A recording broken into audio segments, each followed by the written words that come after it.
দিন তো আবেগের নাম না, এক হাদিস পড়ে লাভ দিলে হবে না। জাহিলের দল, সব মূর্খের দল। আমাদের আহলে হাদিস ভাইরা যারা তাবিজকে শিরিক বলেন, সব ধরনের তাবিজকে শিরিক বলেন, তাদের আকীদার ইমাম ইবনে তাইমিয়ার মৃত্যুর পর তার গলায় পাথর পাওয়া গেছে। হয় পাথর না হয় তাবিজ, তারে মুশরিক বলেন আগে, তারপর নাইলে আমাদেরকে বলেন।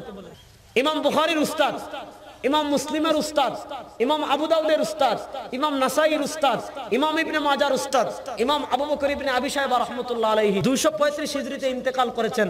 তার লেখা জগদ্বিখ্যাত হাদিসের কিতাব আল মুসান্নাফের কিতাবুত তিব, চিকিৎসা অধ্যায়ে একটা পরিচ্ছেদ আছে, বাবুন মান রাখাসা ফি তা'নিকিত তাআবিদ। উম্মার কোন কোন সাহাবী, কোন কোন তাবেঈ, কোন কোন ইমামগণ তাবিজ লটকানোর অনুমতি দিয়েছেন। হযরত আব্দুল্লাহ ইবনে আমর ইবনে আস তার বাচ্চার গলায় আয়াত লিখে তাবিজ লটকিয়েছেন। এজন্য চার মাযহাবের স্বীকৃত ফতোয়া হলো, উম্মার 1400 বছরের স্বীকৃত ইমামদের মতামত হলো, কেউ যদি অর্থবোধক কোনো কথা লিখে, কোরআনের কোনো আয়াত লিখে, কোনো হাদিস লিখে, কোনো দোয়া লিখে, অর্থবোধক কোনো কথা লিখে যদি কেউ তাবিজ লটকায়, এটা জায়েজ। ফতোয়া দিয়েছেন ইমাম মালিক, ফতোয়া দিয়েছেন ইমাম আহমদ, ফতোয়া দিয়েছেন ইমাম বাইহাকি, ফতোয়া দিয়েছেন ইমাম ইবনে আব্দুল বার, ফতোয়া দিয়েছেন ইবনে হাজার আসকালানি। এমনকি হুজুর আপনি যে তাবিজ দিচ্ছেন কেন দিচ্ছেন? আর কোন ব্যক্তি যে তাবিজ নাই তাকে বলবেন যে তাবিজ পরা হারাম, শিরক আল্লাহর নবী বলেছে।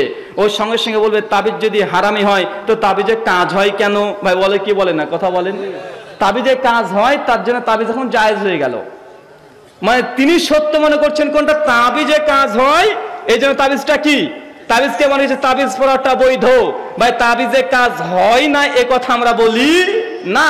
ভাই মদে উপকার আছে না নাই, কথা বলেন। সূরা বাকারা আয়াত নম্বর 219 আল্লাহ বলেছে মদে উপকার আছে, ক্ষতিও আছে। তবে উপকারের চাইতে ক্ষতি বেশি। মদে উপকার আছে এটা আমরা বিশ্বাস করি, তার মানে কি মদ খাওয়া জায়েজ হয়ে যাবে? না। ঠিক একই ভাবে তাবিজে মানুষের উপকার হতে পারে, কিন্তু তাবিজ যেটা আল্লাহ রাসূল বলছে এটা শিরক, অতএব এই তাবিজ গ্রহণীয় হতে পারে না। যতই তাবিজের কাজ হোক না কেন, তাবিজ ইসলামে কখনো বৈধ হতে পারে না। ওই ইসলামে বৈধতা দেওয়া হয়েছে ঝাড় ফুঁক। কি বললাম? ঝাড় ফুঁক। কিন্তু হুজুর ঝাড় ফুঁক করবে না, কারণ জানেন, কারণ ঝাড় ফুঁক করলেই হুজুরের ইনকাম বন্ধ হয়ে যাবে। কারণ সত্য গ্রহণের বাধা আরেকটা আছে, সেটা হচ্ছে ব্যবসায়ী মূল্যবোধ, ব্যবসায়িক চিন্তা। ধর্মটাকে নিয়ে ব্যবসায়ী মনোভাব যাদের আছে, এদের কাছ থেকে সত্য পাওয়া সম্ভব নয়। কারণ ব্যবসার জন্যই অনেক সত্যকে তারা গোপন রাখে, তার জ্বলন্ত প্রমাণ একাধিক আছে। ওই হুজুরকে বলেন, হুজুর আল্লাহ রসুল তিনি তো বলেছেন ঝাড়ফুঁক করতে, বালা মুসিবত হলে তো আপনি ঝাড়ফুঁক করে দেন। ঝাড়ফুঁক করতে রাজি হবে না, কারণ জানেন, ধরুন আপনি বলেছেন হুজুর দেখুন আমার মেয়েটা যেন রাত্রিতে হঠাৎই ভয় পায়, কেমন কেমন যেন করে, তো একটু ঝাড়ফুঁক করে দেন। হুজুর তখন বলবে, আরে সর্বনাশ, তোর মেয়েকে তো বড় জিনে ধরেছে রে।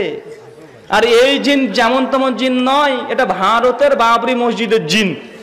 700 বছর বয়স, মাকে ভয় দেখিয়ে একদম গাছে তুলে দিয়েছে। মাও ভাবছে আরে সর্বনাশ, বাবরি মসজিদের জিন আমার মেয়ের কাছে এসেছে, বলছে তোর মেয়ের কাছ থেকে কিছু একটা করবে, নচেত তোর মেয়েকে ছাড়বে না। মাও বিপদে, বলছে হুজুর যা করে হোক আমার মেয়েকে বাঁচান।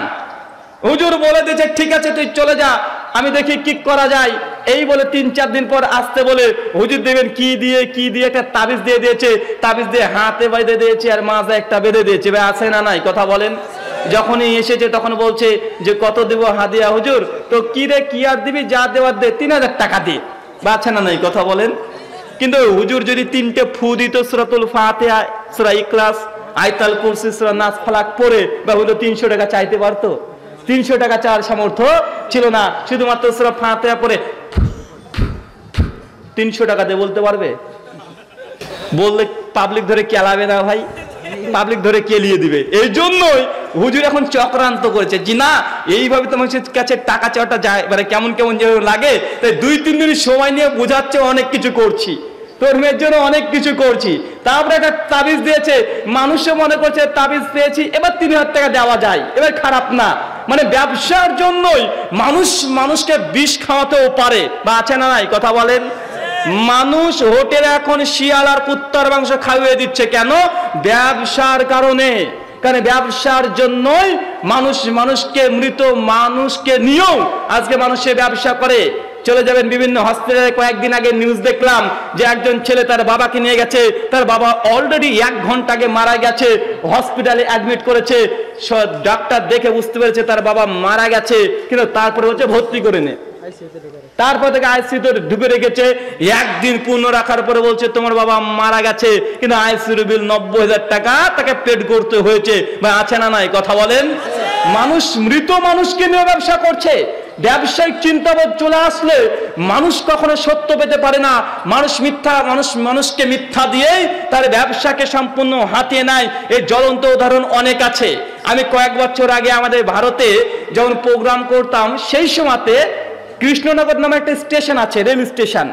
ওই স্টেশন আমি কন্টিনিউয়াসলি যখনই যেতাম জোহরের ওয়াক্ত আসতো আর 30 মিনিট ট্রেনটা দাঁড়িয়ে থাকতো।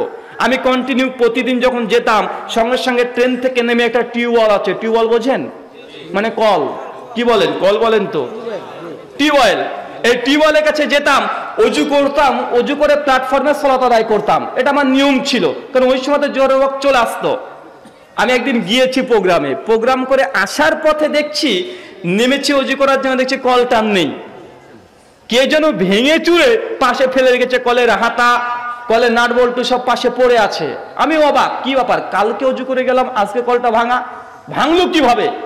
এই কথা চিন্তা করতে করতে দেখছি একজন পানিওয়ালা চেনেন? দেখুন বোতলে করে পানি বিক্রি করে, একটা কার্টুন মাথাতে নিয়েছে, পানি আছে সাজানো, আর এসে তখন আমাকে এসে বলছে কি বলবি স্যার, জল লাগবে? জল 20 টাকা 1 লিটার। আমি তখন বলছি না বাবা জল তো লাগবে না। উনি তখন বলছে আরে মৌলভী সাহেব বলুন জল লাগলে বলুন, আমি চললাম। আমি তখন বলছি বাবা কলটা ভালো ছিল, কালকে দেখলাম, আজকে ভাঙা কেন? ও তো বলছে আমি বলতে পারবো না, ওই বলে সে চলে যাচ্ছে। আর পাশে একজন পান বিড়ি সিগারেটের দোকানদার, ও তখন চিৎকার মেরে বলছে আরে মৌলভী সাহেব বলবেন না, এই বজ্জাত ছেলেগুলোই এই কলটাকে ভেঙে চূর্ণ বিচূর্ণ করে এইভাবে ফেলে রেখেছে। আমি অবাক হয়ে জিজ্ঞাসা করছি কেন তারা কল ভাঙতে গেল কেন? সমস্যা ওই ব্যক্তি বলছে আরে এই কলটা থাকার জন্যই ওদের বোতল বন্ধ, পানির বোতলগুলো বিক্রি হচ্ছিল না।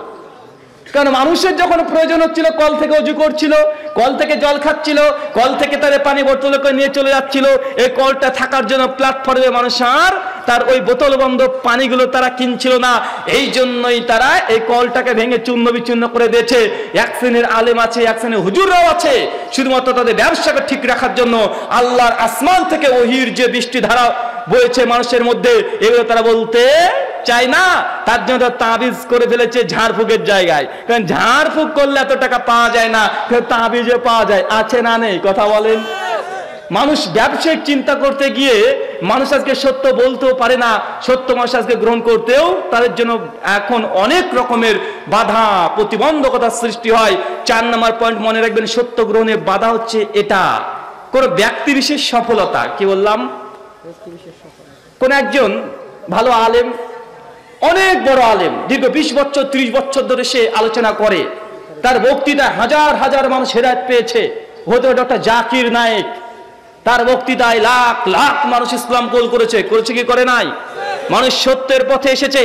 হতে পারে কোনো বিশেষ একজন ব্যক্তি যার বড় বড় মাদ্রাসা আছে, 4খানা 5খানা 10খানা মাদ্রাসা আছে, গোটা মাদ্রাসা গোটা বাংলাদেশকে দখল করে নিয়েছে, মানুষকে হক এবং সত্য প্রচারের জন্য মানুষকে ইলম শিক্ষা দিচ্ছে। এরকম ব্যক্তি বিশেষ সফলতা, মানুষ যখন ব্যক্তি বিশেষ সফলতা পর্যায়ে চলে যায় তো সাধারণ জনসাধারণ মনে করে এই ব্যক্তি হক, এই ব্যক্তি কোনো ভুল কথা বলতে পারে না। ভাই আছে না নেই কথা বলেন? ধরুন ডক্টর জাকির নায়েক, তিনি একজন গোটা বিশ্বজগতে আলোড়ন সৃষ্টি করে দিয়েছে, অনেক লক্ষ লক্ষ মানুষকে তিনি হেদায়েতের পথে নিয়ে এসেছে। এবং আপনার কাছে গিয়ে যদি বলি দেখুন ডক্টর জাকির নায়েক আলহামদুলিল্লাহ মাশাআল্লাহ সুবহানাল্লাহ অনেক ভালো ভালো কাজ করেছে, তবে এই মাসালাতে একটু ভুল বলে দিয়েছে, এই কথা যদি কেউ একজন বলে সঙ্গে সঙ্গে তুমি কত বড় হুজুর গো, ডক্টর জাকির নায়েকের কথাতে লাখ লাখ মানুষ হিন্দু খ্রিস্টান থেকে মুসলিম হচ্ছে, তুমি কজনকে অমুসলিমকে মুসলিম বানিয়েছো? তাই বলে কি বলে না কথা বলেন? মানুষের সফলতা দেখিয়ে মানুষ সেই ব্যক্তিকে সত্য মিথ্যা প্রামাণিকতা মনে করে নাই। বা ডক্টর জাকির নায়েকের ভুল হতে পারে কি পারে না? পারে। এটাকেই আমাদেরকে বিশ্বাস করতে হবে না, সে একজন মানুষ, কুল্লু বানি আদম খাত্তাউন, প্রত্যেক আদম সন্তান ভুল করবে। তাই ব্যক্তি বিশেষ কোন সফলতা দেখেই মানুষকে সত্য মিথ্যার প্রামাণিকতা মানদণ্ড যদি ভেবে নেন কখনো সত্য পেতে পারেন না।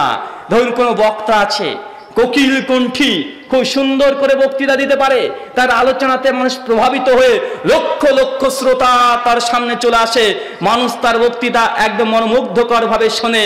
এখন ওই বক্তা সবকিছুই ভালো বলে, দু চারটে খারাপ কথা বলে দিয়েছে, যে জাল হাদিস বলে দিয়েছে, সুন্নাহকে বিদাত বলে দিয়েছে, বিদাতকে সুন্নাত বলে দিয়েছে। এখন ভালো একজন বড় বুজুর্গ আলেম এসে বলছে, দেখুন উনি চমৎকার আলোচনা করে, ঠিক আছে, তবে এই 3-4টে জাল জৈব হাদিস বলে দিয়েছে।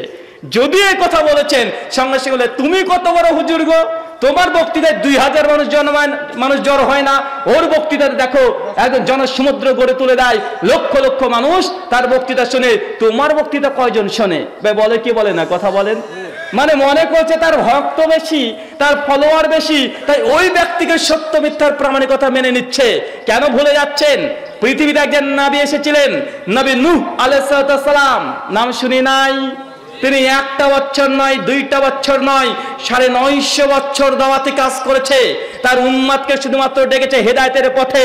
950 বছর দাওয়াতি কাজ করে 50টা মানুষকে হেদায়েত দিতে পারে নাই। কয়টা? কথা বলেন।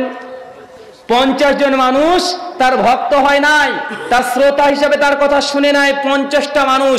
কোন ব্যক্তি? নবী নূহ আলাইহিস সালাম। ভাই বলেন তো, নবী নূহ আলাইহিস সালাম তার কি বিফলে গিয়েছে? কথা বলেন।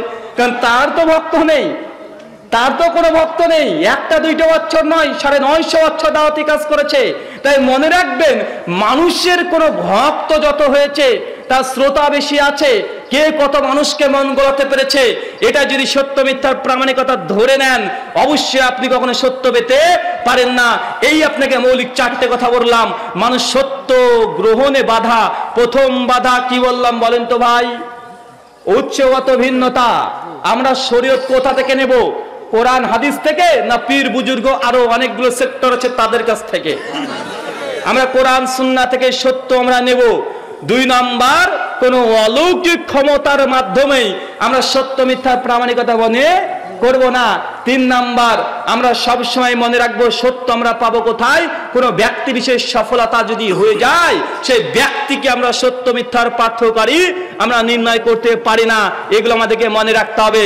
আর সাধারণ মানুষের একটা কমন অভিযোগ আছে, যদি বলেন যে ভাই আপনার যে বাবা মারা গেল 40 খানা দিয়েছেন, এটা তো কোরআন হাদিসে নেই, করলেন কেন? ওই বলো কি কোরআন হাদিসে নেই তো এত লোক কি ভুল করছে নাকি?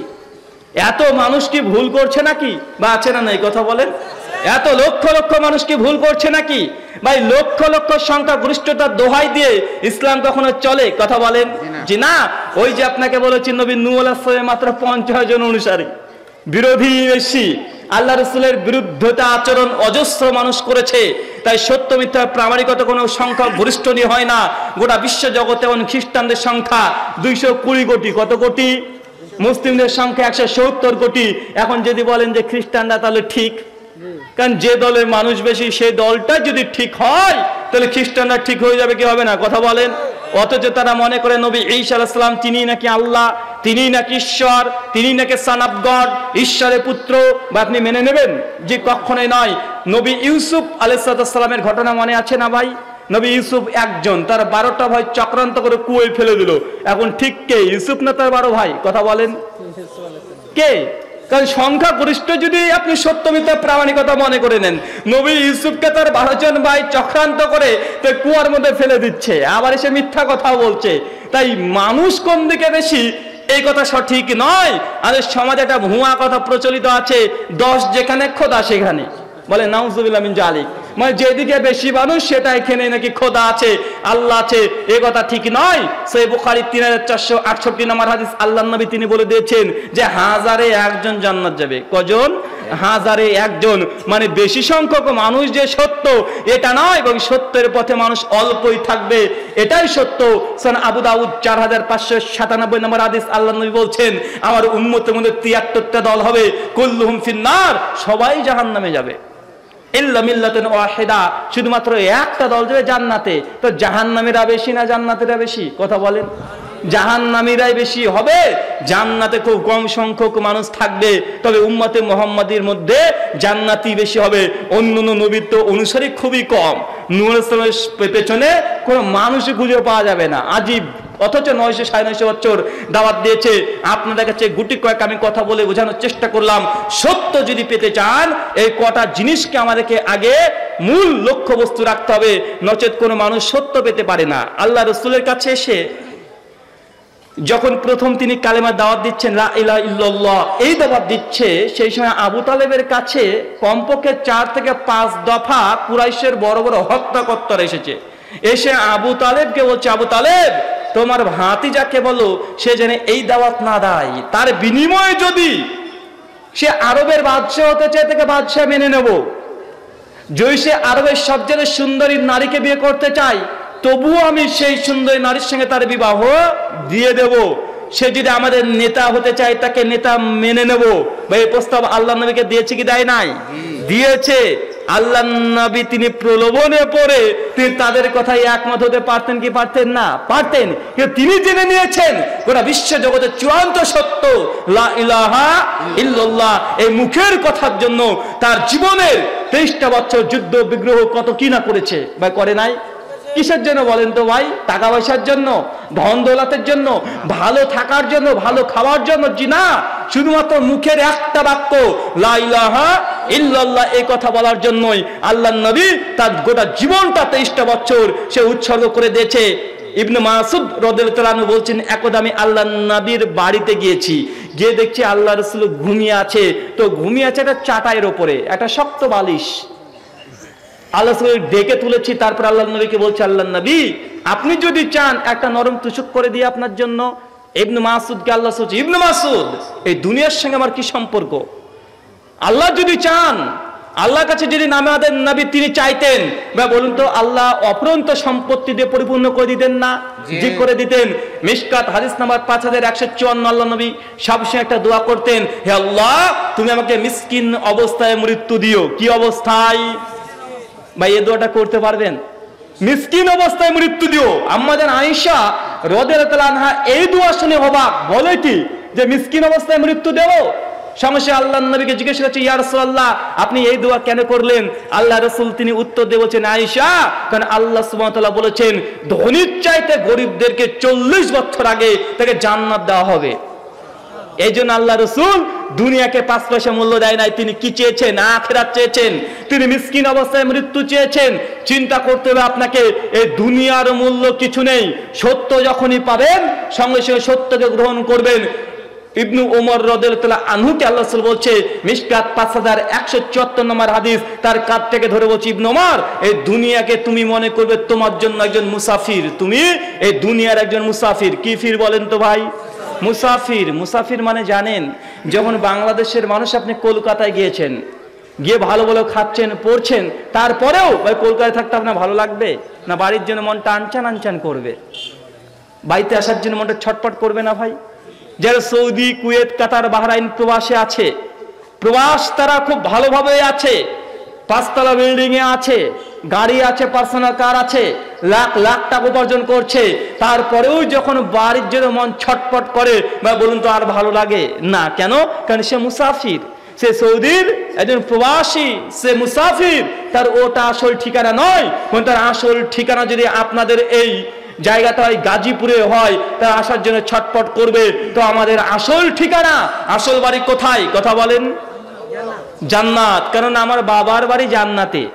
আমার বাবাকে নবী আদম আলাইহিস সালাম, তার বাড়ি কোথায়? তার ঠিকানা কোথায়? সে জান্নাতেই ছিল। আল্লাহ জান্নাত গোটা দিয়েছিল, কিন্তু কিছু ভুল ত্রুটির কারণে আল্লাহ জান্নাত থেকে তাকে নামিয়ে দিয়েছে কিছুদিনের জন্য। আমাদের মূল ঠিকানা, মূল বাড়ি, মূল বাসস্থান আমরা থুয়ে এসেছি জান্নাতে। জান্নাতে যেতে হবে কি হবে না? যেতে হবে ইনশাআল্লাহ। তার জন্য ইবনে ওমরকে বলছে আল্লাহর নবী যে, ইবনে ওমর তুমি দুনিয়াটাকে মনে করবে এটা তুমি মুসাফির। এরপরে বলছে তুমি যদি সন্ধ্যার সময়টা পেয়ে যাও, আগামীকাল সকালে জীবিত থাকার আশা করবে না। যদি সকাল পেয়ে যাও তো সন্ধ্যা আবার জীবিত থাকবে, এটা তুমি আশা করো না। বার্ধক্য আসার পূর্বে যৌবনকে গুরুত্ব দাও। কোনটা আসার পরে কোনটা? বার্ধক্য আসার পূর্বে যৌবনকে গুরুত্ব দিতে হবে। কারণ যৌবনে একটা ক্ষমতা আছে, পাওয়ার আছে। চাচা এখন বিরুদ্ধ হয়ে গেছে, ভাই চাচার আমি দুজন সমান। কথা বলেন জি না? আল্লাহ মানুষকে 3টে পর্যায়ে রেখে দেয়। প্রথম জন্ম হয় দুর্বলতা দিয়ে, মাঝখানে শক্তিমত্তা, আবার তাকে দুর্বল করে দেয়। এটা আল্লাহ সৃষ্টি প্রক্রিয়া। মানুষকে আল্লাহ তিনটে পর্যায়ে রেখে দেয়। কি? প্রথমে দুর্বলতা, তারপরে শক্তিমত্তা, আবারও দুর্বলতা। ছোট্ট শিশু ভূমিষ্ঠ হয়েছে, তার 2 হাত 2 চোখ 2 পা সব আছে, কিন্তু সে আমার মতো চলাফেরা করতে পারবে? কথা বলেন। চোখ দিয়ে দেখে কিছু অনুধাবন করতে পারবে? কান দিয়ে শুনে কিছু বোঝার মতো ক্ষমতা আছে? না, কিন্তু সবকিছুই আছে।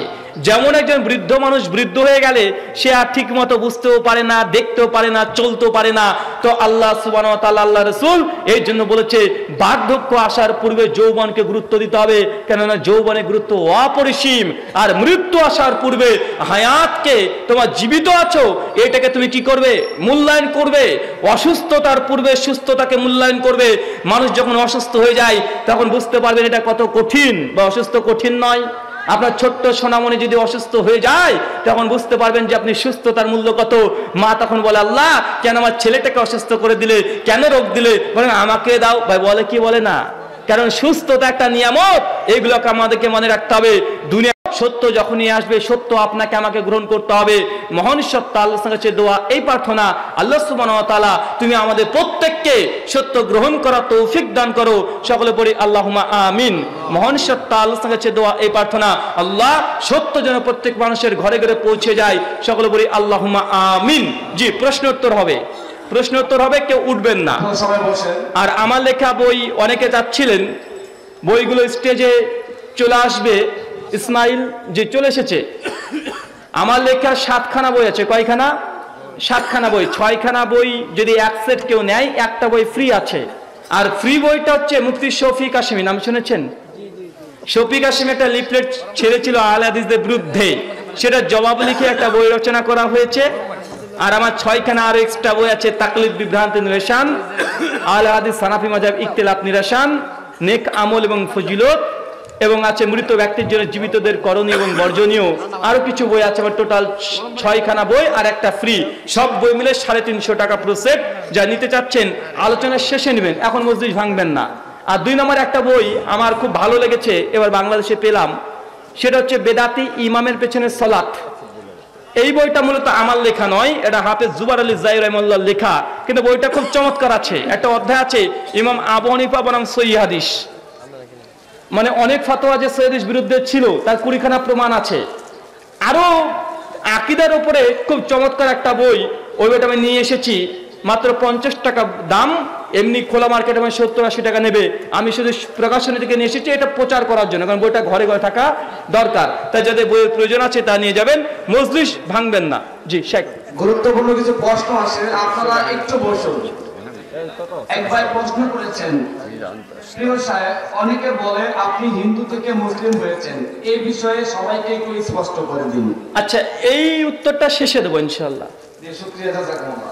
আরেকটা প্রশ্ন এসেছে, কোন নারীর শরীরে হাত লাগলে কি ওযু ভেঙে যায়? ওয়ালাইকুম আসসালাম ওয়া রাহমাতুল্লাহি ওয়া বারাকাতুহু। এক ভাই প্রশ্ন করেছেন, কোন মহিলার শরীরে যদি অজুরত অবস্থায় স্পর্শ হয়ে যায় তাহলে কি তার ওযু ভেঙে যাবে? এটা আসলে ইমাম শাফিঈ রাহিমাহুল্লাহ একটা মতামত। তিনি মনে করতেন ওযু করার পরে নারীর শরীরে স্পর্শ লাগলেই ওযু ভেঙে যাবে। এই কথা সঠিক নয়। সহিহ বুখারী 1147 নম্বর হাদিস, আল্লাহর নবী তিনি তাহাজ্জুদের সালাত আদায় করতেন, আম্মা জান আয়েশা রাদিয়াল্লাহু তাআলা আনহার পাটা কিবলামুখীর দিকে থাকতো। সঙ্গে আল্লাহ রাসূল তাকে শরীরটাকে, পাটাকে হাত দিয়ে সরিয়ে দিতেন। আল্লাহ ওযু যেহেতু ভাঙতো না, আপনার আমার ইনশাআল্লাহ ভাঙবে না। আশা করি সেটা স্পষ্ট হয়েছে। জি জি ইনশাআল্লাহ। শুধু ব্রাহ্মণই কি কোনো ব্রাহ্মণ হতে পারে? সাধারণ মানুষ কেন ব্রাহ্মণ হতে পারে? একজন ভাই প্রশ্ন করেছেন হিন্দু ধর্মশাস্ত্র সম্পর্কে, শুধু কি ব্রাহ্মণরাই ব্রাহ্মণ হতে পারে? অন্য সাধারণ শূদ্র এরা কি ব্রাহ্মণ হতে পারে? জি, মূলত ব্রাহ্মণ পরিবারে জন্মগ্রহণ করলেই ব্রাহ্মণ হওয়া যায়। কোন শূদ্র যতই সে পণ্ডিত হোক না কেন সে ব্রাহ্মণ হতে পারে না। এটাই মূলত হিন্দুইজমের মূল তাদের থিওলজি, কারণ তারা এটা মনে করে। যদিও এখন অনেক হিন্দু বিশেষজ্ঞরা বলে যে না, আসলে কর্মের ভিত্তিতে বর্ণ প্রথা বা বর্ণ পরিবর্তন হতে পারে, তবে এই কথাগুলো সঠিক নয়। শাস্ত্রের আলোকে ব্রাহ্মণ পরিবারে জন্মগ্রহণ করলেই ব্রাহ্মণ হয়। সে যতই পণ্ডিত হোক না কেন সে কখনো ব্রাহ্মণ হতে পারবে না শূদ্র থেকে। জি,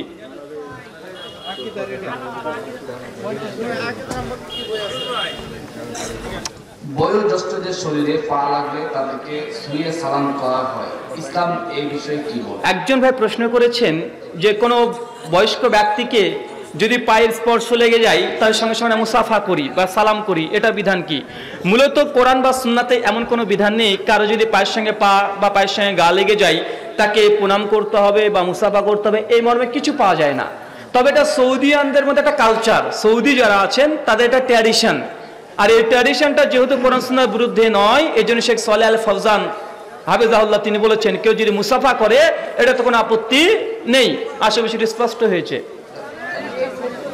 কোন মুসলিম যদি অন্য ধর্মের গ্রন্থ পড়ে বা উপাসনালয়ে যায় তাহলে কি তার ঈমান নষ্ট হবে? একজন ভাই প্রশ্ন করেছেন কোন মুসলিম ব্যক্তি যদি অমুসলিমদের উপাসনালয়ে যায় অথবা তাদের শাস্ত্র পড়ে তাহলে কি ঈমান নষ্ট হবে? জি, শাস্ত্র যদি পড়ে ঈমান নষ্ট হবে না। যদি মানুষকে সত্য জানার জন্য, সত্যকে প্রচার করার জন্য অন্য কোনো শাস্ত্র পড়ে কোনো আপত্তি নেই। যে হাদিসটা প্রথমে বলেছিলাম যে আল্লাহ রসুল তিনি সাহাবীকে বলছেন যে তুমি তওরাতটাকে নিয়ে এসে পড়তেন, এবং অনেক সাহাবীদের মধ্যে তওরাতের অনেক অংশকে তারা আরবিতে অনুবাদও করতেন। তাই শাস্ত্র পড়লে কখনো বেঈমান হবে না। আর কেউ যদি কোনো মণ্ডপে, পুজো মণ্ডপে যায় সেটা দেখার জন্য, আনন্দ পাওয়ার জন্য এটা যাবে না। তবে কেউ যদি সেটা পর্যবেক্ষণ করার জন্য যায়, সেখানে জ্ঞান অর্জন করার জন্য একবার গেছে জাস্ট যে কি হয় দেখছি, এটার জন্য একবার যদি যায় শুধু জ্ঞান অর্জনের জন্য, ইলম অন্বেষণের জন্য, এটা আপত্তিকর নয়, তবে না যাওয়াই উচিত। সবাই বসেন। সারঘুষি বা গর্ভ ভাড়া করে এর মাধ্যমে সন্তান জন্ম দেওয়া জায়েজ কিনা? এক ভাই প্রশ্ন করেছেন টেস্ট টিউব, বেবি টিউবের মাধ্যমে অথবা কারো গর্ভকে ক্রয় করার মাধ্যমে সন্তান প্রসব করা যাবে কি যাবে না? এটা হারাম, সম্পূর্ণ হারাম। কারণ হচ্ছে এটা যে কোনো পুরুষের বীর্য যদি কোনো নারীর শরীরের মধ্যে প্রবেশ করিয়ে সেইখান থেকে যদি বাচ্চা উৎপাদন করা হয় এটা ব্যভিচারের শামিল। সূরা মুমিনুন আয়াত নম্বর 7 এবং 8 আল্লাহ সুবহানাহু ওয়া তাআলা বলে দিয়েছে স্পষ্ট হবে, এবং এগুলো ইসলামে জায়েজ না, এগুলো সম্পূর্ণ হারাম।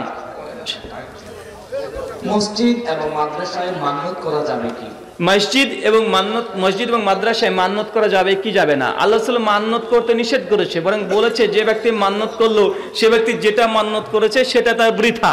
তাই মান্নত করা থেকে দূরে থাকতে হবে। যদি মান্নত করতেই চান তবে হালাল বৈধ জিনিস মান্নত করবেন। সাহাবীরা কেমন মান্নত করতেন জানেন? তার ছেলে অসুস্থ, সাহাবীরা বলতেন আল্লাহ সুবহানাহু ওয়া তাআলা আমার ছেলেকে তুমি সুস্থতা দান করো, আমি আজকে সিয়াম থেকে গেলাম। কথা বুঝতে পারছেন? অথবা দান করতো, 5,000 টাকা দান করলাম মসজিদে বা কোনো মাদ্রাসায় দিয়ে দিলেন, তারপরে বলছে আল্লাহ তুমি আমার স্ত্রী অসুস্থ আছে তাকে তুমি সুস্থতা দান করো। মানে আগে কর্ম করতো, ওই কর্মের ওসিলা ধরে দোয়া করতেন। কথা বুঝতে পারছেন? এটা সাহাবীদের ট্র্যাডিশন ছিল। কিন্তু আমরা বলি কি আল্লাহ আমার ছেলেটা যদি সুস্থ হয় তাহলে 2টো ছাগল খাওয়াবো, মানে যদি ভালো হয় তবে দেবো, যদি ভালো না হয় তাই দিবে না। বোঝেন না ভাই? এমন মানত করা জায়েজ না, শর্ত। জি, শুকরিয়া, জাযাকুমুল্লাহ খাইর। বারাকাল্লাহ। আসসালামু আলাইকুম ওয়া রাহমাতুল্লাহ। নিশ্চয়ই আল কুরআন সন্দেহহীন কিতাব। মহান আল্লাহ আরশের উপরে উঠেছেন, সূরা আস-সাজদা 4 নম্বর আয়াত। প্রতি রাতের 1/3 আল্লাহ পৃথিবীর নিকটবর্তী আকাশে অবতরণ করেন। সহিহ বুখারী তাওহীদ পাবলিকেশন 1145। আমার প্রশ্ন হচ্ছে, যেহেতু পৃথিবী ঘূর্ণায়মান, অর্থাৎ একদিকে দিন অন্যদিকে রাত, তার মানে কি আল্লাহ সর্বক্ষণ পৃথিবীর নিকটবর্তী আকাশে বিদ্যমান? মাশাআল্লাহ, চমৎকার প্রশ্ন এবং বৈজ্ঞানিক মনোভাব নিয়ে প্রশ্ন করেছেন। আল্লাহ সুবহানাহু ওয়া তাআলা বলেছেন আর রহমান আলাল আরশি ইস্তাওয়া, রহমান তিনি আরশের উপরে আছেন। সূরা তাহা আয়াত নম্বর 5, সূরা সাজদা আয়াত নম্বর 4। কোরআনে 7 থেকে 8 বার এই আয়াতটা এসেছে। এবং সহিহ বুখারী হাদিস নম্বর 1145 আল্লাহর নবী বলছেন যে আল্লাহ সুবহানাহু ওয়া তাআলা প্রত্যহ তিনি গভীর রাত্রিতে 3 নম্বর আসমানে নেমে আসেন। তাহলে পৃথিবীতে ঘূর্ণময়, এখন ঘুরছে সবসময়, তার মানে কি সবসময় কোনো না কোনো জায়গাতে দিন রাত হচ্ছেই, তুমি আল্লাহকে সবসময় দাঁড়িয়ে থাকে? ভাই মনে রাখবেন সূরা মারিজ আয়াত নম্বর 4 আল্লাহ সুবহানাহু ওয়া তাআলা বলছেন তোমাদের দিন একদিন সমান আল্লাহর কাছে 50,000 বছর সমান। আল্লাহ সুবহানাহু ওয়া তাআলার কাছে দিন রাত্রি আর আমাদের দিন রাত্রি সমান নয়। অ্যালবার্ট আইনস্টাইন একটা থিওরি আছে, থিওরি অফ রিলেটিভিটি এবং টাইম ডাইলেশন। এই দুটো থিওরি যদি ভালোভাবে পড়েন বুঝতে পারবেন। অ্যালবার্ট আইনস্টাইন বলছেন পৃথিবীর সময় আর মহাকাশের সময় দুটোর মধ্যে পার্থক্য আছে। কি আছে? পার্থক্য আছে। একটা নির্দিষ্ট সময়ে পরে পৃথিবীর টাইমটা স্টপ হয়ে যায়। মানে আমাদের এখানকার পৃথিবীর যে টাইম আর চন্দ্রের টাইম সমান নয়। থিওরি অফ রিলেটিভিটি বলছে কোন ব্যক্তি যদি একটা স্পিড অফ লাইট তথা লাইটের গতিবেগ মানে 3 লক্ষ কিলোমিটার সেকেন্ডে যদি ভ্রমণ করতে পারে, যদি পারে, তাহলে একটা পর্যায়ে হবে তার জন্য টাইমটি স্টপ হয়ে যাবে, থেমে যাবে। তাই আল্লাহ সুবহানাহু ওয়া তাআলার মহাকাশ 7 আসমানের উপরে আছে। কোথায় আছে? 7 আসমানের উপরে আছে। ওখানকার টাইমিং আর আমাদের দুনিয়ার টাইমিং সমান? কথা বলেন যে না, এটা বৈজ্ঞানিক দৃষ্টিকোণ থেকে সমান নয়। তাই অতদূর না গেলেও আপনি বুঝতে পারবেন যে আল্লাহর টাইম আর দুনিয়ার টাইম সমান নয়। আল্লাহর নিকটে সেই সময় আল্লাহ যখন নেমে আসছেন সেই সময় আর দুনিয়ার আমাদের টাইম এ দুটো সমান নয়। সূরা মারিজ আয়াত নম্বর 4 পড়ে দেখবেন। শুকরিয়া, জাযাকুমুল্লাহ খায়র। শায়েখ, পর্দা করার বিষয়ে ইসলাম ও হিন্দু ধর্ম, ইসলাম, হিন্দু ধর্ম ও খ্রিস্টান ধর্ম কি বলে?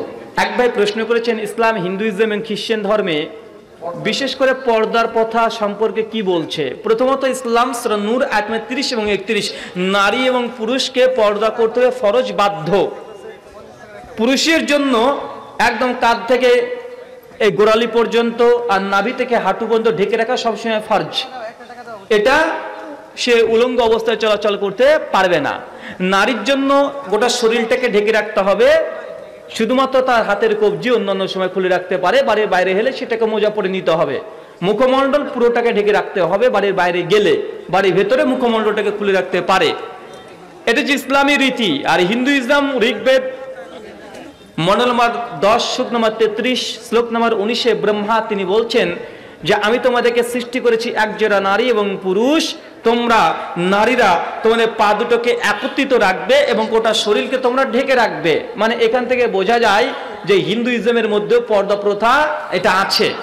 মহাবীর চরিত 2য় খণ্ড 71 নম্বর পৃষ্ঠায় রামচন্দ্র তার স্ত্রী সীতাকে বলছে, সীতা, পরশুরাম আমাদের গুরুদেব আমাদের বাড়িতে এসেছে, তুই পর্দার অন্তরালে চলে যাও। মানে এখান থেকে বোঝা যায় দেবী সীতাকে তার যিনি গুরু পরশুরামের সঙ্গে দেখা করতে দিচ্ছেন না। রবীন্দ্রনাথ ঠাকুরের ঘর এবং বাহির বলে একটা উপন্যাস আছে। এই ঘর বাইরের উপন্যাসের 58 নম্বর পৃষ্ঠাতে ওখানে রবীন্দ্রনাথ ঠাকুর তার নিজের জীবনী বর্ণনা করতে গিয়ে বলছে তার মাকে যখন বিবাহ দিয়েছিল সেই সময় পালকিতে করে গোটাটাকে পূর্ণ ঘিরে তারপরে নিয়ে গিয়েছিল। মানে রবীন্দ্রনাথ ঠাকুর তিনি এত বড় একজন পণ্ডিত, তার মায়ের বিবাহের সময় তাকে কেউ দেখেছে এমনটা হয় নাই। এখন পর্যন্ত আমাদের ভারতের অনেক জায়গাতে হিন্দুরা একদম কঠিনভাবে পর্দা নাই, বিশেষ করে রাজস্থান। তার জন্য পর্দা নাই এখনো দেখবেন। এবং বিভিন্ন হিন্দু কালচার যেটা দেখবেন যে নারীরা একদম মাথাটাকে এইভাবে কাপড় দিয়ে ঢেকে রাখে, শাড়ি পরে কিন্তু এইভাবে ঢেকে রাখে, দেখতে দেয় না। বিভিন্ন হিন্দুইজমের যে ঐতিহাসিকগণ ইতিহাস লিখে গেছে তাতে পর্দা প্রথা ওদেরও অনেক কঠিন ছিল। আর খ্রিস্টান ধর্মগ্রন্থ Bible New Testament book of Timothy 2য় অধ্যায় 8 এবং 9 নম্বর ভার্স সেন্ট পল তিনি বলছেন, খ্রিস্টান ধর্মের পণ্ডিত তিনি বলতে চাচ্ছেন এইভাবে কোন নারী যেন মাথা না ঢেকে রাখে, মাথা যেন যদি কেউ যদি না ঢেকে রাখে তাহলে তার চুলগুলোকে কেটে বাদ দিয়ে দিতে হবে। নেন ঠেকান। খ্রিস্টান ধর্মের আইন কি জানেন? কোন নারী যদি গির্জায় যায় আর চুলগুলো খোলা খুলে রেখে দেয় তাহলে তার কি করতে হবে? চুলগুলো কেটে বাদ দিয়ে দিতে হবে। এটা খ্রিস্টানিটিতে আরো কঠিন। মাদার মেরি যেটা জিসাস ক্রাইস্টের মা, তার ছবি দেখবেন কেমন আছে ভাই বলেন তো? তার ছবি কেমন? একদম গোটা শরীরটাকে ঢাকানা। যেসব নারীরা খ্রিস্টান সিস্টার যারা গির্জার দায়িত্বে থাকে তারা বোরখার মতো পোশাক পরে না ভাই, তো ওটাকে শুধুমাত্র ওই যারা ধর্ম পালন করবে তাদের জন্য না, সবার জন্য এই বিধান? সবার জন্য। তাই পর্দা প্রথা পৃথিবীর সমস্ত ধর্মেই আছে আমার জানা মতে। হিন্দুইজমেও আছে, খ্রিস্টানিটিতেও আছে এবং ইসলামেও আছে। আসলে সেটি স্পষ্ট হয়েছে। শুকরিয়া, জাযাকুমুল্লাহ খায়র। শায়েখ, কোন কোন স্থানে হাত তুলে সম্মিলিত মুনাজাত করা যায়? এক, ভিতরে কুনুতে নাজেলা যখন পড়বেন সম্মিলিত মুনাজাত তখন করতে পারবেন। সুনান দারিকুতনি 1678 নম্বর হাদিস। 2, সহিহ বুখারী হাদিস নম্বর 1910-11 বৃষ্টি প্রার্থনা সালাতের সময় সম্মিলিত হাত তুলে মুনাজাত করতে পারবেন। এরকম কয়েকটা জায়গা আছে যেখানে সম্মিলিত হাত তুলে মুনাজাত করা যায়, তবে ফরজ নামাজের শেষে নয়। ফরজ নামাজের শেষে প্রত্যেক মুসল্লি একাকি নিজে নিজে একাই শুধুমাত্র দোয়া জিকির আজকার পড়বে, এখানে হাত তুলবে না।